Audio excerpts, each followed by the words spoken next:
so torí pé inú sunna tó bá ní sunna náà ní ìlànà tí àná fi kọ́ tó máa ń fi dé tí Ọlọ́run ní kò fi kọ́ wa lẹ́sìn so ìlànà tó bá fi ń ṣe ni pé ní yóò ti wà ní tìkàfù lálẹ́ lẹ́yìn mọ́gírì so ibẹ̀ torí pé tí mọ́gírì bá ti tó làwa ti bẹ̀rẹ̀ ọjọ́ kejì so yóò wà ní tìkàfù lálẹ́ so àárọ̀ ọjọ́ 21 yẹn inú tìkàfù lágbẹ́rọ̀ sí wa Ọlọ́run wa ń sọ fún wa níbẹ̀ yẹn pé ní àgbẹ̀rọ̀ ṣe kíni àgbẹ̀rọ̀ súnmọ́ ìyàwó wa nígbà táwọn ṣe kíni táwọn ṣe tìkàfù Ọlọ́run ló wá tọ́ wa ní káyín tìkàfù ìgbà bó wà láṣẹ ṣe kò sọ fún wa torí ẹ tó kó ti wulẹ̀ rẹ ni tí ó máa ṣàlàyé àlékún fún wa torí pé tí ó bá yẹ pé kò sí ẹni tó rán kò wá ní yóò ti pọ̀ jù ṣùgbọ́n ànábì ni yóò máa ṣe kíni yóò máa ṣàlàyé fún ọlẹ́sìn pé ní títẹ̀lé náà níjẹ̀ ká gbọ́ ní tí kò wá ní sọ yìí. Ustaz, salamu alaikum sa. Wa alaikum salam wa rahmatullah wa barakatuh. Ẹ káàbọ̀ sá àpò àbájá yìí ní. àwọn ni adúgbò fọlọ́wọ́n wa. Ọlọ́run bá ṣeun. Ẹ jẹ́ mú báyìí ná wípé kí là ń pè ní oṣù Ramadan gan. alhamdulillah wa sallallahu wa sallam ala rasulillah wa ala alihi wa sahbihi wa man wala amma ba'd. ṣáájú kí anabi tó dìde lẹ́yìn tó lọ́wọ́ tó máa jẹ́ iṣẹ́ táwọn anabi ọlọ́run tó ṣáájú jẹ́ àwọn lábáwá ti mọ oṣù Islam so wọ́n ti ń mọ àwọn oṣù yẹn Ọlọ́run change orúkọ àwọn oṣù yẹn náà nígbà tí òun náà dé tó bẹ̀rẹ̀ ṣe so Ramadan ló máa ń pè torí pé lásìkò ìgbà náà ó máa ń sábà wá lásìkò nígbà tí ilẹ̀ bá gbóná gan a sì mọ̀ pé ilẹ̀ ọ̀dọ́ tí wọ́n ní òkè náà ibi tó máa ń sábà gbóná púpọ̀ jọjọ ni ṣùgbọ́n Ramadan tún máa wá ń jẹ́ àsìkò tí ó tún máa wá ń tí gbóná yẹn tún máa wá ń pọ̀ gan tó máa ń yàtọ̀ so débi pé ní ọ̀rọ̀ yìí pé àwọn arákùnrin gan wọn máa ń bẹ nínú wàhálà so ilé ìjẹ́ níjókì àtàwọn ìtumọ̀ mi ṣùgbọ́n nínú Islam èyí tí ń jẹ́ Ramadan òun náà ni àwọn ọjọ́ ayyama ma'dudat àwọn ọjọ́ tọ́nà ní ká fi gba àwẹ̀ fún al-imsaku ani ta'ami wa sharabi wal jima' ìkóraró kó níbi jíjẹ àti mímu àti níbi sísúnmọ́ ìyàwó ẹni ní o kò ń ṣàlẹ̀ ní o ìtì ìgbà tí ó wọ̀ eléyìí àsìkò yìí Ọlọ́run ní kí a fi ṣe àwọn ọjọ́ sìnyẹn fún ayyama ma'dudat àwọn ọjọ́ tí olóńkà ilé náà jìnnà pé ní ọmọdé. Ustaz wa ẹ wá jẹ́ mi bèrè báyìí lọ́wọ́ yín pé kí ni àwọn ẹ̀kọ́ tó yẹ ká mọ̀ bí Ramadan ṣe ń parí lọ because a ti mú abala kejì nínú Ramadan báyìí adúpẹ́lọ́wọ́ Ọlọ́run Ọba tí ó ń bá wa ti lọ a sì gbàládùra pé Ọlọ́run Ọba yóò ràn wá lọ́wọ́ láti parí ẹ̀ tí yóò sì gbà ní ìbádà fún wa ní gbàgbọ́ náà lásán lọ́la nàbí lọ́dọ̀ Ọlọ́run ọ̀dà ẹ̀wọ̀n ẹ̀jẹ̀ ń bèrè bí mo ṣe bèrè yẹn pé kí làwọn ẹ̀kọ́ tá a ní láti kọ́ kí làwọn tá a ní láti mọ̀ bí Ramadan ti ń parí lọ. alhamdulillah gẹ́gẹ́ bí ó ṣe jẹ́ ẹ̀kọ́ fún olùwà yìí pé ìdí tọ́lọ̀ fi ní ká gbààwẹ̀ òun náà ní bí la'allakum tattaqun kẹ́lẹ́ bá jẹun tí ó máa páyà Ọlọ́run la àwẹ̀ máa ń dé láti ṣiṣẹ́ lára ẹni ní àbájá ẹni tí ẹ sì pé ní ìwà kan ló ń wù tẹ́lẹ̀ bí alápèjúwe kò ń tọrẹ táyà bá dé tó bẹ̀rẹ̀ sí ra àwọn ẹ̀tọ́ ń tọrẹ tóun náà gbìyànjú tóun náà tọrẹ bóyá ọ̀sán kan ló lè rà fún yàn nàbí omi ló rà fún yàn so táyà bá parí yóò ní iṣẹ́ rere yẹn láti ṣe kíni láti máa ṣe lọ àti máa pé iṣẹ́ tí àwẹ̀ wá ṣe fún wa nìyẹn kájẹ́ ní tí ó máa bẹ̀rẹ̀ lọ ọ̀pọ̀lọpọ̀ yẹn lè ní jẹ́ pé ní ìwà tí wọ́n wù ìwà tẹ́ pé wọ́n fi sọ ẹ̀sìn lẹ́nu ni ṣùgbọ́n látara pé tó bá ń ṣe àwọn nǹkan wọ̀nyí tó ń kírun tó ń gbàwẹ̀ àwọn náà mọ̀ pé àwọn ńlá sùfà àsùnwọ̀n súnmọ́ náà so tó bá ti dẹ́ tó ń wí pé ó ti ń di lemọ́lemọ́ wọ́n padà dẹni Ọlọ́run láti báyà so gẹ́gẹ́ bí ìbéèrè yín so nígbà tí mo pé ní iṣẹ́ tí sinọ́ọ̀tì Ramadan wá ṣe fún wa nìyẹn so yóò máa túmọ̀ sí pé ní báwo ṣe ń parí lọ ẹ̀kọ́ sì wà ńlẹ̀ pé ní báwo ṣe ń parí lọ kí ló nǹkan tí a expect lọ́dọ̀ mùsùlùmí àyà Aisha radiyallahu anha wọ́n sọ fún wa pé ní tí Ramadan bá ti jẹ pín sí méjì báyìí tó kù ìdá kan nígbà tí mo pè ní alẹ́ yìí ní ìsìn òun ni alẹ́ 19 ọjọ́ kọkàndínlógún tí a mú àwẹ̀ nítorí pé ní alẹ́ ló bẹ̀rẹ̀ nínú ẹ̀sìn Islam so alẹ́ ni a fi bẹ̀rẹ̀ ọjọ́ ní alẹ́ ọ̀la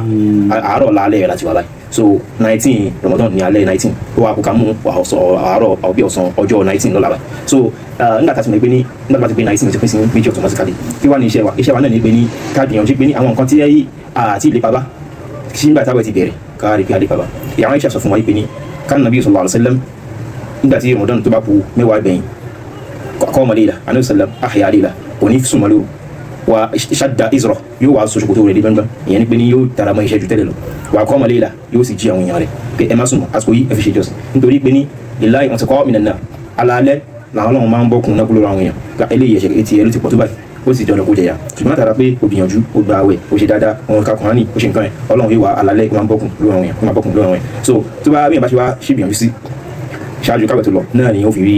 oore tí ń bẹ̀ẹ̀ torí náà táyà bá ti pín sí méjì báyìí nítorí à ń fẹ́ ni pé ká tẹra mọ́ ìjọsìn ju tẹ́lẹ̀ lọ ọ wá dín ọ̀rọ̀ kalẹ̀ tí ó fi ràn wá lọ́wọ́ láti tẹra mọ́ ìjọsìn òun náà ni i'tikaf ká ìkó wa ló sí mọ́ṣáláṣí fọjọ́ mẹ́wàá tó gbẹ̀yìn eléyìí kan tó gbajúmọ̀ tápọ̀lọpọ̀ mùsùlùmí irú àwọn tó ń ṣe mùsùlùmí kan táwọn gan mọ̀ pé tí ìwọ̀n bá ti pọ́jọ́ mẹ́wàá báyìí láti alẹ́ ọjọ́ 20 àárọ̀ 21 mọ́ṣáláṣí ni ó ti bá mùsùlùmí títí di àárọ̀ ọjọ́ ọdún ó yẹ pé ní ìpalẹ̀mọ́ wa nísìn òun náà ni bá ṣe ṣe i'tikaf yìí ni orí inú tẹ́ pé a lè táyì bá dà wá a lè sọ díẹ̀ nílẹ̀ lẹ́yìn táyì bá sì dà wá a lè tún sí ìjọ mi inshallah nígbà tí n bá parí wọn. Hasan Adédoyin wọ́n bá wa sọ̀rọ̀ nípa ọjọ́ mẹ́wàá tó gbẹ̀yìn nínú oṣù Ramadan tí wọ́n sì ń jẹ́ ká mọ̀ pé ọjọ́ mẹ́wàá yìí láti òru mọ́kàndínlógún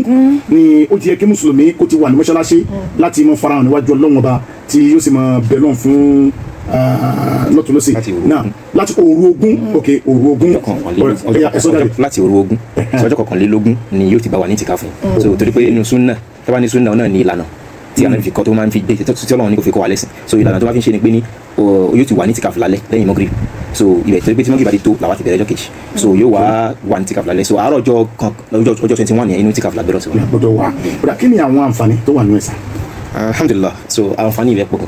ẹja mú díẹ̀ lẹ́ni ẹ̀yà ara lé ẹ̀ tó láǹfààní láti pàdé onímọ̀ wa lọ́sàn-án la nìkan ní náà ní Gajos 88.3 FM àmọ́ ẹja gbọ́ díẹ̀ ń bẹ̀ ká lè tẹ̀síwájú láti bẹ̀ bàbá dé lọ́la. náà alákọ̀ọ́kọ́ àyìn tíkáf ní tó jẹ́ ní tí Ọlọ́run ọba fúnra rẹ̀ tó ṣe ní òfin fún wa a rí pé ní nígbà tí Ọlọ́run bá ń sọ̀rọ̀ Ramadan ìpè ní ayọ̀ alladhina amanu kutiba alaykumus siyam ẹ̀yin tẹ́ nígbàgbọ́ àṣẹ ọ̀wẹ̀ lọ́rùn yẹn fún yín kama kutiba ala alladhina min qablikum gẹ́gẹ́ báyìí ṣe lọ́rùn fáwọn tó ṣáájú yín so kò má rò pé ẹnìkan lẹ́gbàá rẹ̀ làwọn gbàwẹ̀ dáadáa náà àwọn anábì Ọlọ́run tó ti lọ náà àwọn òye Ọlọ́run tó ti lọ náà àwọn èèyàn Ọlọ́run tó ti lọ la'allakum tattaqun kẹ́ balẹ̀ bá máa páyà lọ́kàn tí ń páyà Ọlọ́run láfi ní kẹgbàwẹ̀ Ọlọ́run wa ń kà ló wá ń sọ̀rọ̀ àyàwó màdúrà tó wá ń sọ̀rọ̀ nígbà tó wá ń sọ wá ní pé ní wà á tún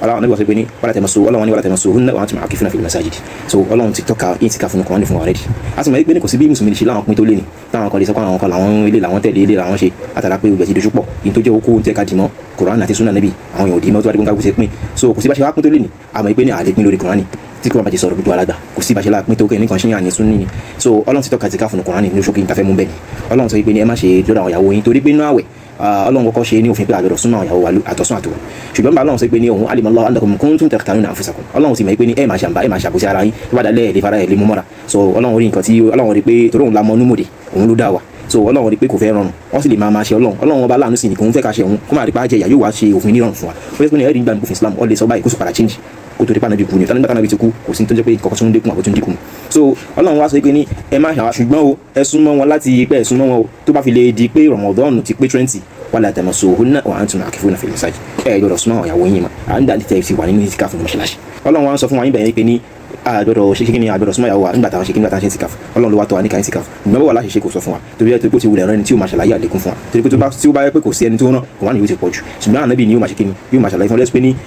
títẹ̀lé náà ní ìjẹ̀ká gbọ́ ní tí kò wá ní sọ yìí so ànábì ló wá kọ́ wa ní ìtìkáfù yẹn ó wá so oore tó ń bẹ ń bẹ tó pọ̀ gan aláwọ̀kọ́ ni pinna láti mà gẹ́gẹ́ bí mùsùlùmí pé ìtìkáfù kò ń ṣọ̀ràn yàn pé tó bá ṣe ìjìyà kan bẹ̀ fún ṣùgbọ́n ọ̀ràn yàn pípé ni ẹ̀hìn pé iṣẹ́ pípé ni kí àwẹ̀ rẹ̀ lè pé so tábà wá ń ṣe ìtìkáfù ó láwọn ẹ̀kọ́ tó so mọ́ ìtìkáfù kí lè tẹ́ pé a máa tù sí wẹ́wẹ́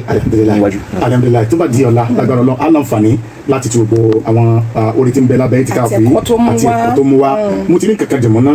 pé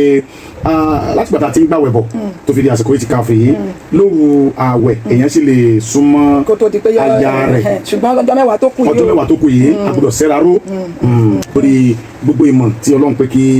astars wa kí wọ́n wá ṣàlàyé fún wa níbí ṣé mo pé ìmọ̀ lọ́la dín ní ọgbọ́n òpè Ọlọ́run ọba yóò fi rọ̀ wá lọ́rùn lọ́la láwọ́ lákò àtà ìlà ìfẹ́ astars wa dákọ̀ bá dákọ̀ yín ní kíkọ́ fáwọn èèyàn. orúkọ mi ni Hassan Adédoyin láti Alogoroba Center ní Ogun State ẹlẹ́yìn pápá logun State a sì wà ní Èkó ní ìbàyìí náà so a jẹ́ ọmọ akẹ́kọ̀ọ́ a sì jẹ́ àfa fún àwọn èèyàn ní mọ́ṣáláṣí àti láwọn omi bẹ̀bẹ̀ so à ń ṣókí a ní ká tó fi ohun báyìí náà bí ẹ̀ táwọn rí kọ́ ká tó fi ṣàǹfààní fún àwọn inú àwẹ̀ àti lẹ́yìn àwẹ̀ náà ṣáà. ìyẹn lè yọ̀ǹda òpó ìbánisọ̀rọ̀ yín bóyá àwọn ìfẹ́ kan tó bá ní ìbéèrè tí wọ́n fẹ́ bí ẹ̀rẹ́ bá wà pín pápá. ẹni òpó ìbánisọ̀rọ̀ wa tó lè pè wá sí tó bá yẹ kọ́ọ̀lù so òun náà ní 07070997636. ẹ ṣùgbọ́n àdúgbò